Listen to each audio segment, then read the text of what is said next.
We're going to do a real quick rundown with our president of our Economic Security and Technology Department here at CSIS, Navin Girishankar. Navin, President Trump has announced reciprocal tariffs on his Tariff Liberation Day, and Wall Street and economists are not reacting well. They're saying there isn't a lot of intellectual vigor behind this plan, and that the President has created a new world order overnight. Economists and business leaders are saying that it could slow our growth, even put us in a recession. They're saying that inflation could rise, prices could rise, and they're also saying that it could hurt America's employment. What's your take on this? How's this going? How is this plan going to benefit Americans? Well, that's a really good question. I'm asking the same question myself. Just to understand where we are, the president announced universal minimum 10% tariff on all countries except Canada and Mexico. And that's going to go into effect on the 5th. And on the 9th, there will be these reciprocal tariffs, which are country-specific tariffs for countries with which the U.S. has a significant bilateral trade deficit. There are also 25% tariffs on auto and auto parts and imports. Remember that as well. So you're absolutely right. Let's identify 4 things that I want to make sure that we're clear. One, this is a tax on U.S. consumers of those products. Our consumers will be paying for that tax. And that will have an impact both on growth as well as inflation. It's stagflationary. Expect the stagflationary impact of this, which is it's going to impact growth to the downside. We're already seeing that in the impact on business and consumer spending. You will have a surprise to the upside, not a surprise, but a push to the upside in terms of inflation.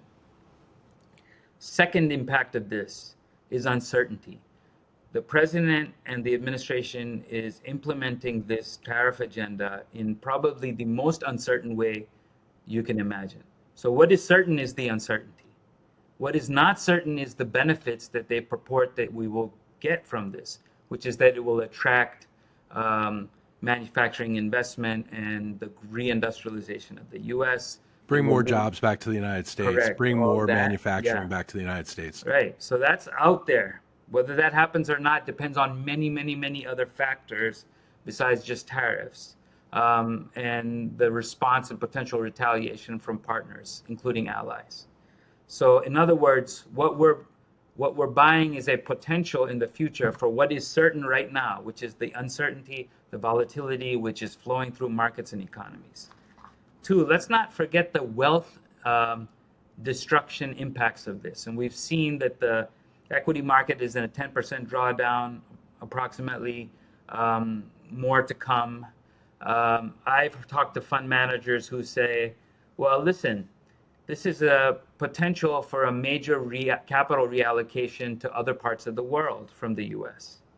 Right? This is, if you looked at indices, it was basically some indices were upwards of 60-80% North American exposure, U.S. exposure some months ago. And now they're expecting a significant reallocation elsewhere, including potentially to emerging markets. And then finally, let's think about the impact on our alliances. There's the economic impact, and we can work through the math of this and whether it makes any sense. But there is the alliance impact or the geopolitical impact in terms of our ability to hold together alliances that benefit us in a number of ways. Now, I understand that what's driving this is a frustration, both with a perception of unfair trade practices, and there are some, but somehow that it's always something for nothing. And we don't talk about the services surplus. We don't talk about the benefits of alliances in terms of markets that open to the U.S. And let's face it, most of our economy is in services. Right. And so if you ask me, we're taking a really big bet with this. And the important thing is, I don't know what the movie script is. Like, to some accounts, this is just phase 1. What comes next is potentially a more ambitious attempt at a currency adjustment, meaning a devaluation of the dollar, so that U.S. exports can become more competitive, right? Again, there's a tendency to conflate a number of things that would drive U.S. competitiveness to either currency or basically tariff rates. And I think that you've got to ask the question, is this good for the economic security of the United States? Or does it play into the hands of our biggest adversaries, China, who's also getting their share of tariffs? I'm not saying that's a bad thing, although one has to be careful about that too. You've got to play a chess game, an iterated chess game. That's what geopolitical strategy should be about. What are the Sure. next 5 chess moves? And along those lines, I mean, are we driving allies like Korea and Japan into the hands of China instead of working closely with us? We are certainly driving them away. So, for example, we're talking, you know, 25% tariffs on Korea. If you just add these numbers up, I mean, again, we'll have to look at the numbers. 34% on Taiwan, 46% on Vietnam, 20% on the EU, 26% on India. Now, these could all be 24% on Japan. These could all be negotiating tactics. Fine. But guess what? That's assuming a huge amount of leverage on the part of the US. And that's the core here. Are they assuming that we have more leverage than we have? In that case, then no matter how good a deal maker you are, you've got a problem, right? And so I would say there's that, and then there's the impact on emerging markets. A lot of these tariffs hit countries that are in emerging markets in Africa and Asia. And don't we need to get closer to them? That's where the Chinese are investing. We need them for things like critical minerals, for export markets in the future. So again, I asked the question, um, are we playing chess or are we playing checkers? It's a And great playing question to checkers ask. badly.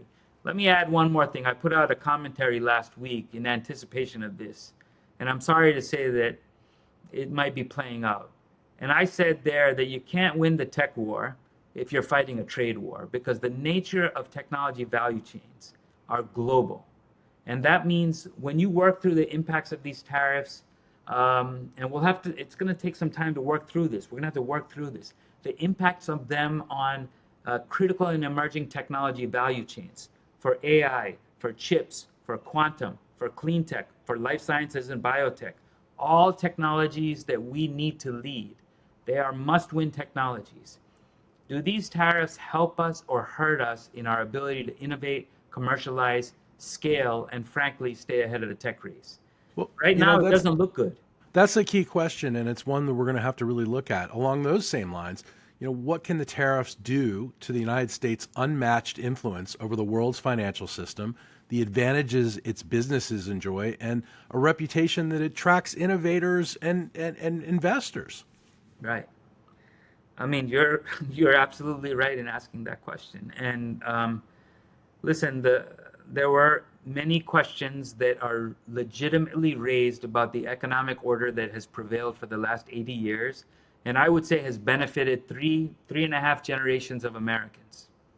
And not universally. Some have had to pay the price of either technology or trade in terms of job loss, dislocations, no question. And the president and the Republican Party and the Democratic Party put their finger on that problem, and it needs to be addressed. The question is this the way to address it? What is the source of competitiveness, jobs, and increased wages over time? Is it this, or is it an investment in innovation, an investment in our workforce, an opening up of export markets around the world, achieving greater predictability and trustworthiness of technology markets in which we can compete? Those are the ingredients. The problem in seeking a silver bullet is that if you miss the mark, you're going to have to pay a really, really heavy price. And so that's what I would just suggest that we think about here. Listen, I spoke to some folks from the states today, from the US, the states across the country, and they are folks who are looking for trade and investment opportunities.